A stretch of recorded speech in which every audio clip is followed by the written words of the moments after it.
And welcome once again to Relationship Matters, the conference 2024. For those of you who are not aware, my name is Kunlé. I'm the lead pastor here at the Cornerstone Church and also the founder of this conference. And several years ago, I had a couple of friends, they're still friends today, close friends of mine, who were in a relationship.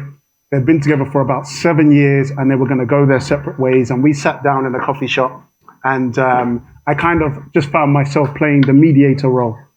And as part of doing so, they went on to thrive in their relationship. And when their friends had challenges, they said, we know somebody that you should sit down with and talk. And so they introduced me to friends and friends introduced me to friends and so on and so forth. And before I knew it, I had strangers that were messaging me on Facebook. It was Facebook back then. I don't even think Instagram was around at the time.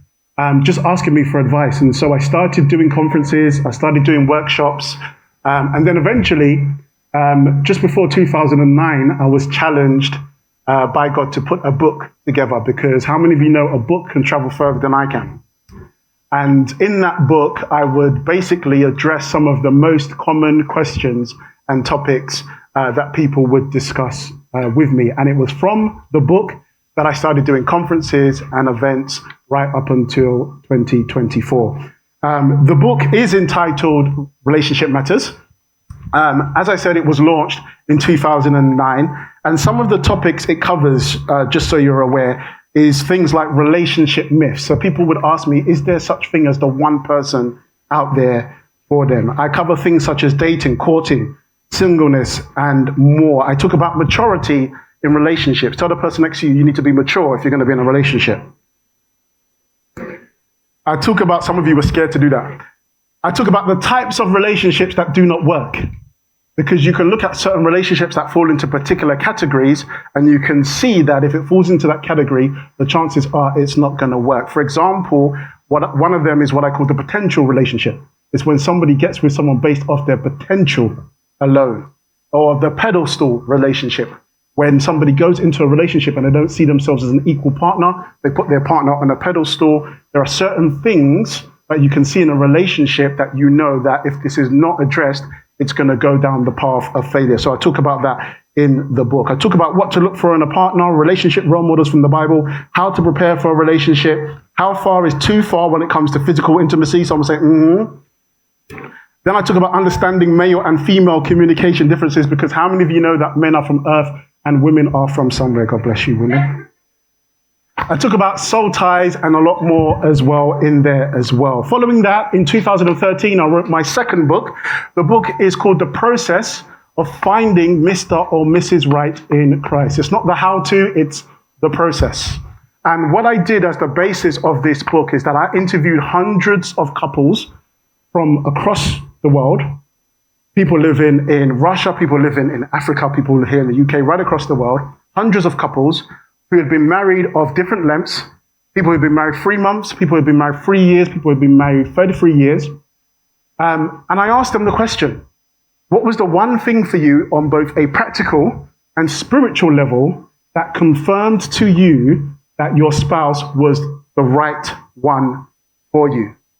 And astonishingly, in about 97% of the answers, the same 3 things kept coming up. And when I reflected on those 3 things, I realized that actually, to have a successful relationship that would lead to a marriage and a successful marriage, you needed all 3 of these things, not one, but all 3. So I looked at past relationships of mine that hadn't worked, and I realized, oh, this one had these 2, but it didn't have this one. Or it had this one, and it didn't have these 2. And so I talk about these 3 things in the book. How many of you would like to know what one of those 3 things are? Fantastic. You can pick up the book. It'll be available at the back for you to purchase if you are interested. Both books normally retail for £7 each. But today, I'm going to do a special deal for everybody here today. Instead of £7 each, you can get both books for just £14. How's that sound as a deal to you? Somebody just got the revelation. Okay, no. So I'm going to do a deal for you. You can get both books for just £11. Okay, if you are interested, you can pick up these books. I forgot to say as well that in this book, I challenge couples to ask each other the same 5 questions that God asked man in the Bible. The first 5 questions God asked man, I put in this book because I believe they're equally applicable to our relationships. So that is also a great exercise for you to do if interested. I don't have many copies available, but you can pick them up if you are interested. Okay, so I'll be interested to know who has traveled the furthest to be here today. Has anybody come from the other side of London? Maybe you came through the tunnel from east, or maybe you came from north, or maybe outside London. Where have you come from today? North East London. Anyone else from North East London in here today? 1 or 2 people. Okay, cool. Kent. Whereabouts in Kent? Chatham. Wow. Anyone come further than Chatham to be here today? Where have you come from? West London. That's closer than Chatham, but still far. Whereabouts in West London? Brentford. Okay. Oh, that's far. That is far. Which is furthest? Brentford or Chatham? Brentford. Okay. Sorry? Royal. We don't mention Arsenal here at church, okay? Anyone come from further than Brentford? No? What's your name, madam? Yes. Khadija. Well, Khadija, I've got a gift for you. Say thank you for coming all the way from Brentford. I have a voucher for you, so please come and collect this voucher. It's all yours. Let's give her applause one more time. Thank you. I bet you I'm going to bump into Khadija next week. I'm going to say I'm coming out of my house in Lewisham. I'll be like, you told me. I'm joking. Okay, so just to let you know some announcements. I have a WhatsApp community group. I'm actually going to give away another prize through that group. I'm going to put a message in that group, and I'll use that group just to kind of give some behind-the-scenes information and also let people know about additional resources and the like. You can join that group. It is a WhatsApp channel, not a WhatsApp group. So other people can't see your contact details. There's not ongoing messages in the group. No one can message in the group apart from myself. And I'm going to post something in that group later today. If you get it and you're the first, we're also going to give you a prize as well. And if you want to join that WhatsApp community, the same link that I gave you in the first session in the cafe has the information there. So if you go onto the cornerstone-church.com/RM24, you'll see the schedule for today and you'll see the link to the community as well. We also are going to give away a prize for the best hashtag and picture. So remember, it's hashtag RMConf24, and we are giving away good prizes, by the way. Not just chocolate bars, good prizes. So hashtag RMConf24 and tag somebody, tag the Cornerstone Church, tag myself at Kunlé Oyedeji. And again, that is in the link of the information that I gave you.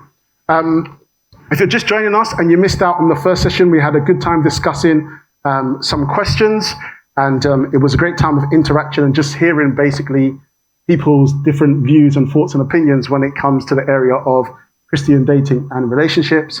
At this time, I'm going to take a few moments just to teach and just to share some principles with you that I think will be helpful for you when it comes to dating and relationships.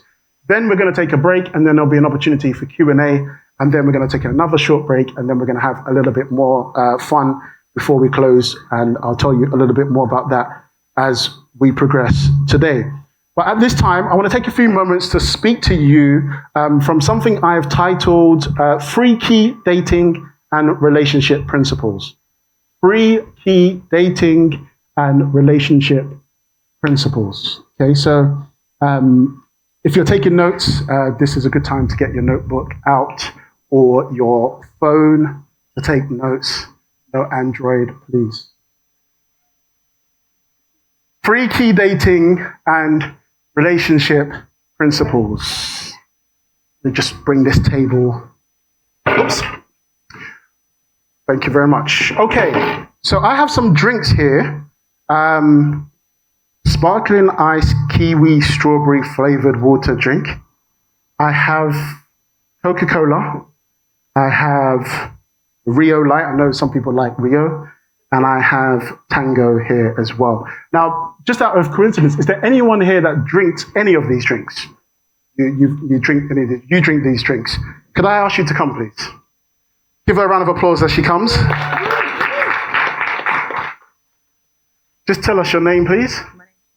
Chanel. Everyone say hi, Chanel. Okay, so Chanel, we have some kiwi flavored water here. We have some Coke, we have some Rio, and we have some Tango. Which one or ones do you drink, or do you drink them all? You drink the Rio, okay. All right, so I'm going to ask you to do me a favor. I'm going to ask you, even though you drink the Rio, you've tasted all of these drinks before, more or less? Yeah, okay. I'm going to ask you to do me a favor. I'm going to ask you to put them in your order of preference, first to last, with the first being at the far left and the last of your preference being right here at the end. So Rio goes in first, Coke goes in last, flavored water. Okay, so Rio first, flavored water, Tango, and then the Coke. Okay, perfect. Now, let's imagine these drinks are equal value, equal nutrition, just as good as water, okay? Except drinking this Rio will give you depression. How would you order the drinks now? Rio goes straight to the back. Okay. So because that would give you depression, that goes right at the back, and then the flavored water comes to the front. Okay. If drinking the flavored water gave you anxiety, where would you position it in your order of preference?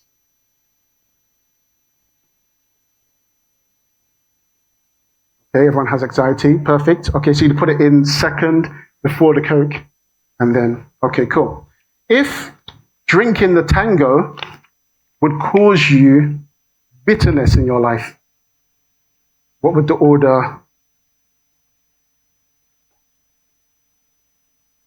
Okay. Remember, they're all equal value, so don't think about the Coke. We're just seeing them as all. Okay. Okay. Thank you. Okay. And if this drink then would cause you sadness in your life, drinking it, how would you? And by the way, you don't have to drink any of them, but if you did, what would be the order? If you would choose to still drink any of them. You wouldn't choose to drink any of them. But if you were to, put the Coke.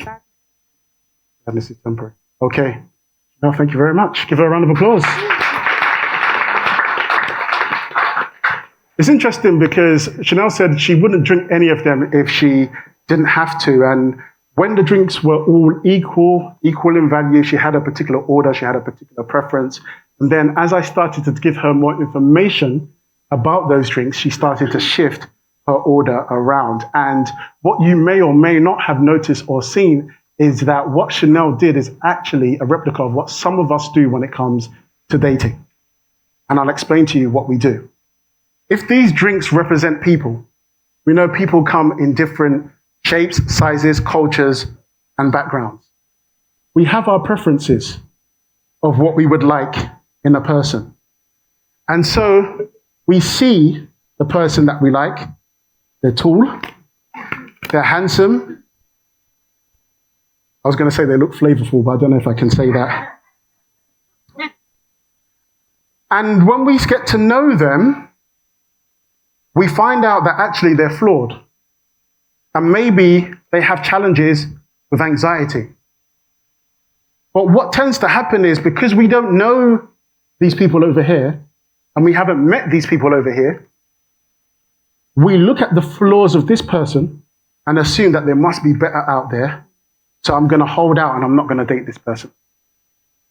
We then meet somebody of equal stature, equal preference, someone again that we are interested in.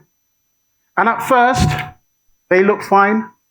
But then as we get to know them a little bit more, we realize that they also have their challenges. And again, we think to ourselves, well, there's other people out there who appear to have no challenges, so I'll hold out and I'll keep dating and see what comes up. Eventually, we get to the point where we realize that everybody has their challenges, and then we do a bit like what Chanel did. I'll stay single. I'm not going to touch any of them. Or better yet, what happens is We get with somebody in a relationship. We don't see these people's challenges. We see the challenges of the person we're with, and we assume that we have chosen wrongly or that we have settled because we know this person's flaws, but we don't see the flaws of others. And when it comes to dating and relationships, the first thing that I always say to people is choose your flaws, because everybody is flawed. And so if you're looking for somebody and your subconscious is telling you that they have to be quote unquote perfect, you're going to keep going through people day in, day out. Choose your flaws. Not the person next to you. I don't know if you realize it, but you've got flaws. You especially, okay? So choose your flaws. Once you realize that everybody is flawed, you stop looking for the cake. What you start looking for is the flour and the sugar and the icing, the components that you're going to mix together, that you're going to work on in order to build the cake. Too many people are looking for the finished product in others, even though they know themselves that they are not the finished product. And I always find that funny because we always put more expectation on others than we have of ourselves. So I ask people, what are you looking for in a person? I'm looking for a prayerful person. When last did you go to prayer meeting? I'm looking for someone that loves God and studies the word. Okay, when last was you at Bible study? We put these expectations on others that we ourselves are not looking to bring to the table. So it's so important that you choose your flaws. When you realize that everybody is flawed, it actually opens up your dating pool, because you stop looking for perfection. It actually opens up your dating pool, and you don't actually get bothered when you come to things like this and there's not as many guys as you thought would be here. It doesn't bother you. Because once you realize that everybody is flawed, actually you realize that potentially there are people you already know, people you've already come across, that could actually be good for you, if you acknowledge that everybody has their flaws. The question is whether you can handle the flaws that they bring to the dating experience and the relationship. And once you find someone whose flaws you're saying, yes, they're not perfect, I can handle these flaws, then really there's only 3 additional things that you need to look for in a person. Once you've realized everybody has their flaws, I'm going to choose these person's flaws, there's only 3 additional things that you need to look for. And here's the first one. You need to look for someone whose faith is revealed by their fruits. Someone whose faith is revealed by their fruits. Matthew chapter 7 verse 16 says, you will know them by their fruits. Do men gather grapes from thorn bushes, or figs from thistles? The context of this verse is that fruit is revealed in language. It's revealed in action. It's revealed in our behavior. It's revealed in our results. And it's also revealed in our priorities. So you don't want to get caught up when you're dating just listening to what the person has to say alone. You want to do a lot of observing. Because when it says, do men gather grapes from thorn bushes or figs from thistles, what the scripture is telling us is that people will not be what they are not. There's only so much you can pretend to be what you're not. But the true you will always come through. So you have to do a lot of observing as well as listening. When somebody tells you, yeah, I like to work out. Every Saturday I'm in the gym, and you're dating them, and you just call them every Saturday morning and they tell you that they're at home. You can put 2 and 2 together. You have to do not just a lot of listening, but you also have to do a lot of observing, because fruit is revealed in behavior, it's revealed in our actions, it's revealed in our language, and it's revealed in our priority. And what you see is what you are likely to get. Don't think that you can change somebody. If you're in a relationship now and that person has anger issues, don't think that when they get married to you, that's just going to change. What you see now is probably what you're going to get times 10. Okay? Because what you see is what you get. So once you've chosen your flaws, look for someone whose faith is revealed by their fruits. Secondly, you must look for someone you are physically attracted to. Somebody say amen. Okay? I know you've been in environments where they've tried to put this to the side, but physical attraction is so important. It's so, so important. You must be physically attracted to them. And the key words are You must be physically attracted to them. I don't care if your friends don't find them attractive. They're not the person that's dating them. There are some people who feel like they have to have an attractive partner for the sake of their ego. There's some people who have lower self-esteem. They feel like they have to have an attractive partner to show off to their friends. You must find them attractive. Doesn't matter if your friends don't find them attractive. I always say it's even better if your friends don't find them attractive, because there's no wahala there. There's no trouble there. Okay? You must be physically attracted to them, because it's you that is going to be with them. Now, when it comes to attraction, I will admit, sometimes attraction can grow on a person. We've all been there before. We've all been in a situation where we've been talking to somebody, or somebody suggests someone to us and we're like, nah, I'd never go there. If it was the last person on earth, God, rapture right now. Like, I'd never go there. And then you get to know the person and you get to talk to them, and what's on the inside of them comes out. And guess what? You start to find them attractive. Anyone been there before? Yeah, we've been there before, okay? So sometimes attraction can grow on you. However, one thing I will say is, before you make any commitment, you must be fully assured of your attraction. You can't be doubting. You must be sure that it has fully grown on you before you make that commitment. Likewise, I will also say, when it comes to attraction, that attraction alone cannot be the foundation for your relationship. Okay? If your relationship or your dating process is built on physical attraction alone, that foundation will not last. And let me tell you something else as well. Somebody who is attractive physically to you, but is actually internally foolish, the more and more you get to know them, they actually become physically unattractive to you, because the foolishness comes out. Again, we've all been there before. You've met somebody, you've spoken to them, they seem cool, you're attracted to them, their hair is theirs, they've got their haircut, they look lovely, and then you speak to them, they open their mouths, and you just get turned off. Because you think, how can something so good looking be so stupid and foolish? I do not know. So attraction alone cannot be the foundation for your relationship, but you must be physically attractive to them. And let me tell you something else as well, because this is a big mistake that even believers make. You do not need chemistry when you're dating.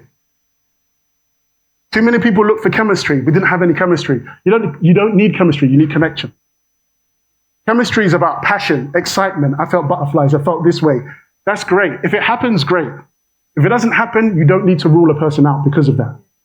Okay? Because chemistry in and of itself and passion will fade over time. You need to ensure that you have connection.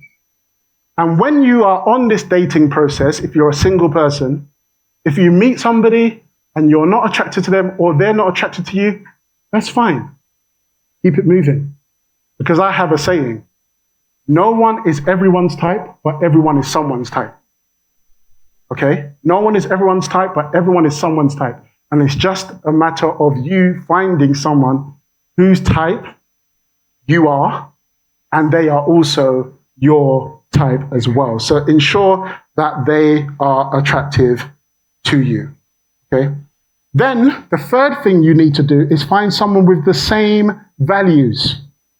The same values. Note I said the same values, not identical interests. The same values. Just because you like football doesn't mean they need to like football. Okay? Just because you love music doesn't mean they need to love music. My wife, she's not here today, but my wife loves music, she loves art. Me, I have no clue about music. If it sounds good, I just listen to it. Don't ask me the genre.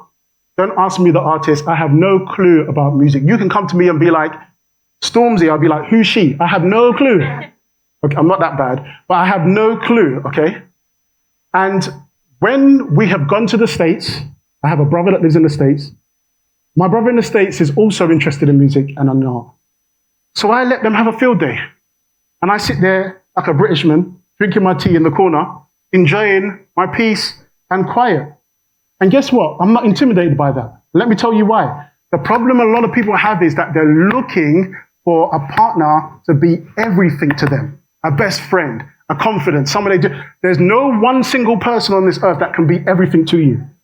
This is why you need community as well. Because there are certain things that you're going to get from your brotherly and sister relationship that you're not going to get from a partner. And there's some things you're going to get from a partner that you're not going to be able to get from your brothers and sisters. You need community. And a lot of people turn down good people because they put too much pressure on that person to be everything. So when it comes to things like music and art that I don't know, I'm happy for my wife to go off and have those conversations with my brother because she can get that need met there. And then there's other things that she will get from me that she can't get from other people. But she doesn't put the pressure on me to love music and to love art and to have all of the interests that she has. And we've been confused in thinking that we have to have exactly the same interests. You must have some interest, but more importantly, you must have the same values. For example, one of the values that my wife and I have is generosity. And what that means is because one of the spiritual gifts in the Bible is giving, not many people know that, that's a spiritual gift of mine. So when we were dating, I let her know that one of my values is generosity because one of my spiritual gifts is giving. And that means that if I meet somebody and I'm having a conversation with them and they just happen to tell me about how they're trying to get this thing and it costs £250 or whatever, if I feel led in the spirit to do it, I will say to them, send me your bank details. But guess what? I don't go home to my wife and say, oh, I just, gave Sheila £250. And my wife turned around and said, oh, really? So Sheila cooks your meals now. So you're coming home to Sheila now. She doesn't do any of that because she understands that generosity is our values. Likewise, we don't have to have any disagreements or worries when it comes to tithing. Because if tithing and generosity is a thing for me and it isn't for her, she'll look at the bank statement and be like, whoa, that's a lot of money that's gone out. And then we might start having conflict because we've got different values. And so it's so important that when you're on this dating process, that you're not just looking for chemistry. You're not just looking for somebody who's an identical twin of yours when it comes to interests, but you're looking for someone who has the same values. Tell the person next to you, look for someone who has the same values. I have a couple friend of mine, before they got married, the guy did not like traveling. Never really went on holiday, never left the country, only went to different cities. His wife, totally opposite. When they were dating, loved traveling, traveled for months before they got married, and just, was hoping that they would travel together. They could have made a decision to go their separate ways because of these things, but they didn't. They got married, and 13 years later, best believe he loves traveling now. Okay? He loves traveling more than her now. In fact, we are traveling together in a couple of weeks, okay? There are some things that will grow together with time. And this is why we shouldn't be so quick to dismiss people because they don't have similar interests. So the first thing I want to say to you is choose your flaws. Once you've chosen the flaws you can handle, then take into account those three things. But secondly, this is the second principle I want to give to you. The second principle you must be mindful of is that when it comes to dating and relationships, you must be moldable. You must be moldable. Jeremiah chapter 18 verse 4 says, and the vessel that he made of clay was marred in the hand of the potter. So he made it again into another vessel as it seemed good to the potter to make. If you are dating, if you're currently in a relationship with someone, if you are engaged, the biggest indicator as to whether that relationship has distance or not, whether it's going to survive or not, is in how, if the people involved are moldable and teachable. If the people are not moldable, if they're not flexible, if they're not teachable, then that is the biggest indicator that that relationship is doomed to fail. Being moldable is so important because eventually when you do get married, let me tell you, marriage will show you you. It will expose parts of you that God wants to work on in you. It will be a mirror to you because it isn't a joke. It will bend you out of shape. It will expose you. It will mar you. I'm promoting marriage very well, aren't I? But guess what? Even though it may mar you, if you're still in the hands of the potter, he can make you another vessel that's fitting for that relationship and for that marriage, if you are teachable. But the problem is that the older we get, the more experiences we have, we tend to defend our stance and defend our thinking and defend our ways of doing things. And you might be right for it, and you might be justified in doing so. However, God's ways are not your ways. And so if you want to be open on this journey, you have to learn to be moldable.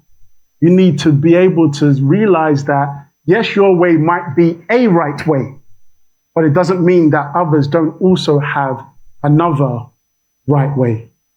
And I meet many people who are not moldable when it comes to their relationships and when it comes to dating.